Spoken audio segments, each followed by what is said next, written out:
Hello, Exercise Science Club. My name is Dr. Chris Worth. I am the Department Chair of Movement Sciences and Health, the department that exercise science is housed in. And I'm so honored to get to answer some questions for you, give you some tips today on how to get into grad school and really the things that you can be doing to prepare yourself. And I understand some of you may be going on to grad school, some of you may not be thinking about grad school. And then ultimately the applications that you put in for your professional graduate programs, such as PT, OT, PA, athletic training, etc. I think all of these tips can be helpful for that. So very quick PowerPoint just to help you with some key tips that I think are important for thinking about in that application process. But really, I tell students all the time, you're writing your letter of recommendation every single day. The interactions that you have with any of those faculty who may be writing those letters of recommendation for you, they're observing your behaviors, they're seeing your patterns, they are observing your writing, your communication, your interactions with other students. These are all things that are going to go into your letter of recommendation. So quality matters. And what I mean by that is you want to make sure that you are trying to get as much face time with those faculty. Now, that doesn't mean going up after class every single day and just making sure to ask a question. But we'll talk about another thing that you can do, which is taking advantage of opportunities. When there are research opportunities, when there are ways in which that you could serve as a TA or just be able to assist with any sort of project that faculty are working on, take advantage of those, because when they're writing letters of recommendation, they want to be able to have very tangible things to write about. I can't tell you how many times students will reach out to me and say, "Hey, I don't know if you remember me." That's not a great start if somebody has to introduce themselves to you to ask for the letter of recommendation. I like writing letters of recommendation where the letter writes itself because I'm so aware of the things that the student is doing. So make sure that you're taking that time to get to know the faculty that you are thinking about getting those letters from. So if you're at an early stage right now where you might be a couple semesters away from doing any of these applications, the time is now to get in, start developing those relationships, asking those faculty if there's any projects that you can get involved with, any research that they're doing, and just ways in which you can get more on their radar. Because when that happens, when opportunities come along, then they're much more likely to ask you because they're aware that you have that interest. Not only that, stay in touch with those people who you are going to ask for letters of recommendation. I had a student who reached out to me the other day that I have not spoken to in 2 years. I have no idea what that student is currently doing. And so what I will tell students is send me an email, send me a text message once a month, once every couple of months, and just say, "Hey, wanted to check in with you, keep you up to speed with what I'm doing." So when you go to have to ask for a letter of recommendation down the road, and you may not even realize that you're going to need a letter of recommendation, that it is not an awkward conversation and they have something to say about you. But again, I like those tangible things that I can talk about. Here's where they did their internship. I know that they were involved with this project rather than it was a really good student, worked hard, showed up every day. Those are things that are not going to stand out. Tangible things, experiences, not only on your resume, but that the person writing your recommendation can talk about, that is going to help you stand out. Do your homework. What does that mean? All of you are probably really good at looking to see what the school's prerequisites are, but go one step further. Check out what that program looks like. Go through their online resources. Find out who the faculty are. I had a graduate student one time reach out to apply for a doctoral program, didn't know anything about that faculty member's research. And because I have a personal relationship with that faculty member, they reached out to me and say, "Hey, it was very clear that your student had no idea what I do in my lab, and that was not good." So if they're a researcher, they've got publications, go find and read up on what some of those publications are. Do a campus visit if you can do that. And I realize for OT programs, PT programs, you're applying more to a portal, so those aren't always the case. But when given the opportunity, I'll tell you what, there have been students who come visit our campus who ask about GA positions. They show this interest of wanting to come to Pensacola.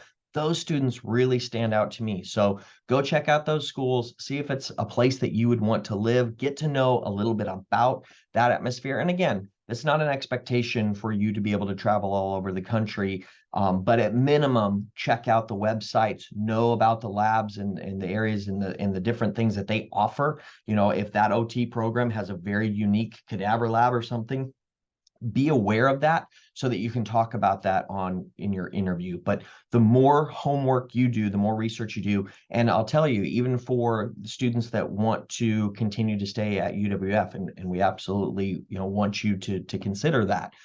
I've had faculty tell me, for example, Dr. Kelly Henderson is over our Masters of Athletic Training program.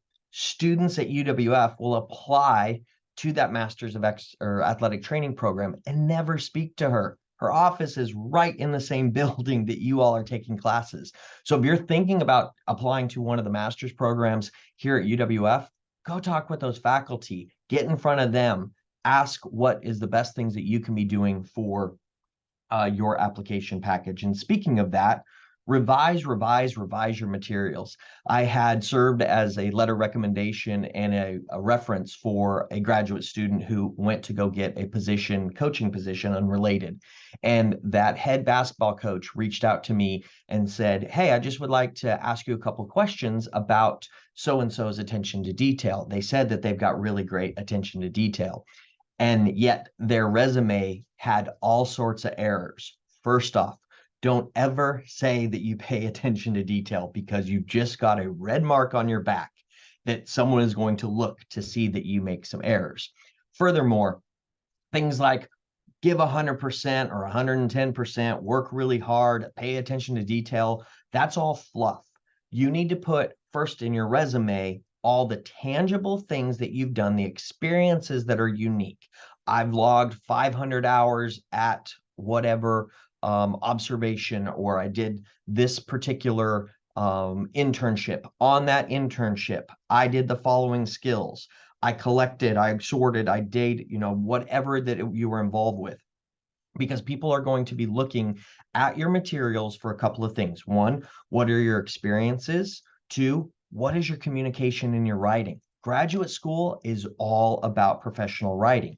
So they get a sample of your professional writing in your resume and in your letter of intent. So just like when you're asking for that recommendation level letter from a faculty member, and as a faculty member, I want to be able to write, they volunteered or they served over at the Seven Project. They were involved with the UWF poverty simulation. They worked in Dr. Lee's lab for 3 months. They specifically collected data. They worked on a research proposal. They presented at OUR. They did research over at IHMC. All these different things that may sound like, oh my goodness, how do I do all that? You start asking questions and you start a little bit at a time. You don't do it all at once. But those are the things that I want to read in a personal statement. That's what stands out to me, not that I go above and beyond. I work really hard. You know, I've had a lot of issues in life, but I've overcome them. Those things are great. But me being able to see that you've got some experience serving as a TA, working on Canvas, tangible skills. Think about it. If you had 2 resumes and 2 letters of intent, and 2 people who came in who were identical and both said, I'm a really hard worker, and I'm a really hard worker, and I give 110%, and everyone likes me, blah, blah, blah. And this person says, I also have worked in a research lab. I also have volunteered at, you know, Habitat for Humanity. I have also done, these are tangible skills that you can say, this person can handle some responsibility. This person has done some writing. This person has done some research. All I read from this other person is that they're a hard worker and they have a good rapport with their faculty and people say nice things about them. But what do you know how to do? And that goes for jobs as well. So revise those materials, make sure that there's no edits. I'll tell you something, I love ChatGPT. Plug in what you type and tell ChatGPT to edit it. Now, don't just simply copy paste it. When you are putting those materials in, it will rephrase some things. Make sure it still sounds like you. I have written some things and then I've put it in ChatGPT and say, please revise this. And the revisions don't sound like me, or they change some of the words. So one of the things that perturbs me about students and hear me carefully, is not that students cheat, not that this is cheating, but some of you are so bad at it. Not our exercise science club members, because you guys don't cut corners like that, but other students will just copy paste thing, and it's like, oh, come on, use this as a tool. Don't just copy paste and be done with it. And that goes for all of your classes. So utilize it as a tool. And I think it's a good editing tool, but more importantly, you have things like the writing center, you have peers, take some time, maybe in your exercise science club meetings, whatever it happens to be, have a day where you just work on resumes. Everybody brings in resumes. Everyone brings in those professional letters of interest to be able to say, hey, let's just pass this out for 10 minutes and make some revisions and make some hard edits for people to say, this doesn't make any sense, or you should have a comma here, or should always don't start a sentence with it, whatever it happens to be. But utilize those tools, revise those materials, because this is the first interaction, the first impression. And if they're seeing that you can't communicate, they're seeing that there's formatting errors, there's extra space, all of those different things, but have somebody else take a look at those materials to help you out. And then finally, take advantage of opportunities. There are resume builders, so to speak, as far as somebody says, we've got an event coming up this weekend. Do you want to volunteer at this? And not everything we can get carried away with, like, looks good on a resume, looks good on a resume. I asked the question, how does it look good on a resume? What is this showing an example of? And I think volunteering is helpful in that, but more so the tangible skills that you're going to have to demonstrate at that graduate program that you're going to. So if somebody says, hey, I've got a project or that research or that data collection or helping, with the ECG stuff that we do at the Andrews Institute in the summer that the exercise science students are always involved with, taking advantage of things that are going to have a direct connection to the next steps that you want to be involved with. So a lot of times students will say, hey, I'd like to maybe get a GA with, a sports team. And I'll ask, have you ever reached out to that coach or any of the assistant coaches and shadowed and done anything with them? Well, no. Well, then you're not going to get a GA with them. Start those conversations now to say, hey, it doesn't have to be part of your course.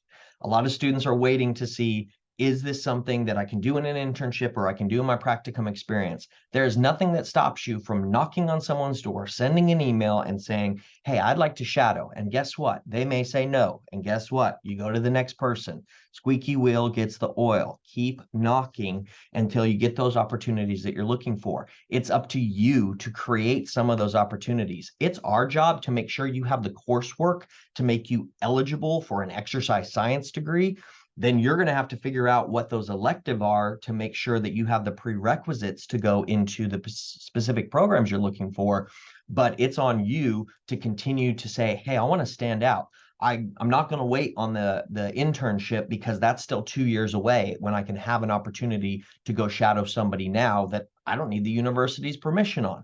I can go there as, a member of this community and say, hey, how can I get involved? Now, your faculty can help make some recommendations for some places that maybe you can do that at, but take advantage and do the things that can help you out. And one of the other advantages that you may not be aware of, just to put on your radar, is we have something at UWF called Express Admission. And what that means is if you have a 3.25 or higher for most programs, you have proved yourself to the University of West Florida, and we want to continue to work with you. And so I would say for all of you to consider applying or requesting for an express admission admittance into a graduate program. I'm not saying that you then need to go to that, but it doesn't hurt you to have in your back pocket, hey, at minimum, I'm accepted for graduate school at UWF.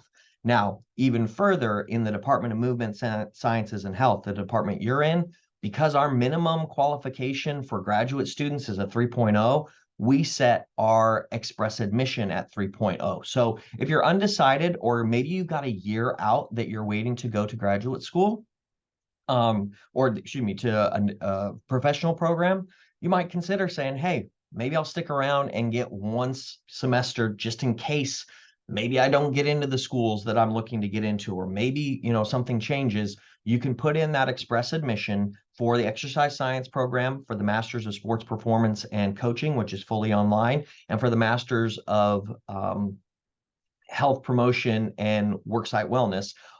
We also have the Masters of Athletic Training. That does require you going through the ATCAS portal, but still has the express admission. And you can talk with Dr. Henderson. We do have some funding available to help with that ATCAS. But those are some things that you could be doing in-house and just say, hey, at minimum, I'm going to go ahead and apply for these graduate programs here. I can still go in and get into all these other ones, but I'll have them in my back pocket. I can go tell my parents, like, hey, guess what?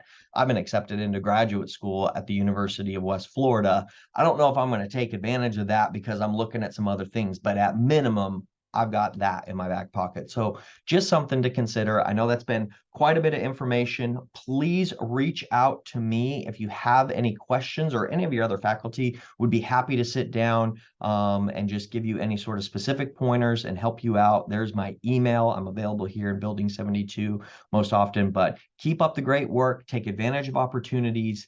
And I know that you guys will be finding some great doors that come open as you continue to knock. So let me know if you have any questions or any of your faculty can help serve you in any way.